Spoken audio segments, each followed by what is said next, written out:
po jako akawuwo. Tuna abantu abagala obulungi bw'ensi abakyalina omutima ogwo tubatuukirire. Ssentebe wa disitulikiti y'e Wakiso Matiya Lwangabwanika asabye bakansala abava mu ggombolola y'e Wakiso mumyuka wamu n'ab'ebyekikugu okutandika okuteekerateekera ekitundu kyabwe kubanga kyafuulirwa tawuni kanso, ng'okwogera bino abadde ku mukolo gw'eggombolola y'e Wakiso mumyuka mu kukubaganya ebirowoozo wamu n'okufuna ebirowoozo okuva mu batuuze bye banateeka mu mbalirira y'omwaka ogujja. N'agamba nti kino kye kiseera batandike okutegeka eggombolola eno okudda ku mutendera gwa tawuni kanso. Kome bigambo twagala mubeere bannakibuga kwamwafuuka dda abeerepesa mukanso era mwise ng'abantu ba tawuni tukoyere ebyekyalo ebyo okwagaliki tubeere bannatawuni omuntu wa tawuni atutasusa nnyo ki tutolemerako. Ssentebe w'eggombolola ya Wakiso mumyuka Felix Mwanje Ssemujju agamba nti bakyalina ekizibu ekyakasasiro wamu n'abo abeefunyiridde okusaanyaawo obutonde bw'ensi. Ganyiga kubanga galina amazzi bwe gaatambuliranga otuzibye era singa okigendera nnyo olwaleero olwetatonye mpiseeko ku lubigi wali nga amazzi gatuuka emisinde emitirivu nga nebuuza nti ate enkuba etonye yatonye ejjo ate gabadde matono naye kati ate mayitirivu kuba gye gagendanga yonna nga gakka busi mu ttaka yonna tuyiyeeyo ki tuyiyeeyo ettaka eritanywa mazzi. Omumyuka wa ssentebe w'eggombolola eno Margaret Kabogoza asabye bakansala okugoberera emitendera gyonna egy'obukulembeze nga bali mu buweereza. Layini gy'abalina okugoberera okusobola okulaba nti nakwatagana bulungi ne bakamaabe okusobola okuweereza abantu.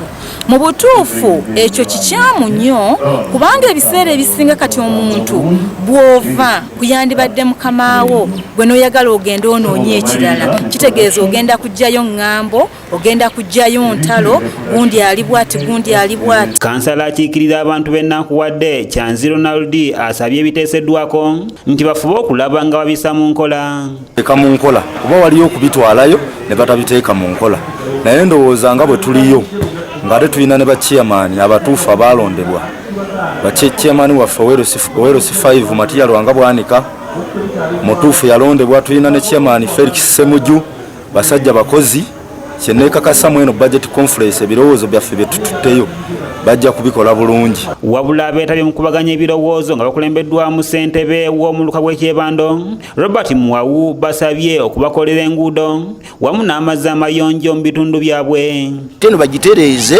tube kyenkanyi kuba onoogera tunira omusolo oguva ekyebando si bwe guva mu Lukwanga wafu omusolo gwaffe gubanga mungi nga guvudde lwaki okuteeka eri mu Lukwanga n'otaguwa kyebando baba bajja tugamba nti batukoledde enguudo zibatukolera enguudo si zaffe zigatta ojja tuna oluguudo lwatugenda tutukolera lugatta miruka batukolye ku nzizi ffe tuli bana kutuna amazzi gagula amazzi ga taapu tukozese mazzi gano enzizi zaffe zikomewo enzizi zaffe zikomewo ez'edda teme kuzoonoona tuziddemu tuzikole tugampereze kyengisaba etuyambe tukolye ku nzizi namu ebintu ebimu ebituluma nga ffe ebiganye okulaba nga byetaaga okutereezebwa okugeza nti waliwo enguudo ezimu ze baatwogerako ez'egganda naye ate budget conference muno teekoze eki tezizze batulaze bulaze lwa Nassere olugenda paka eri wansi ku Lufula ekifo mu Lukwanga neera ekifo tetunabeera shuwa oba ekifo kye tukola ki tutandika okukikozesa naye nga kasasiro abantu balina kasasiro omuyitirivu nnyo. Tusaba gavumenti oba ne disitulikiti etuyambeko tufunire ekifo tutandike okukola ku nsonga ya kasasiro abantu babenga embeera eyo etereera. Kanyike Kevin yakusakidde eggulira lino okulwa ABS Television. Okusinga okusoosowaza ffe ng'abeebukasa twagala nnyo otukolera ku nguudo zaffe kuba ekyamazima amatuufu enguudo zaffe za ttaka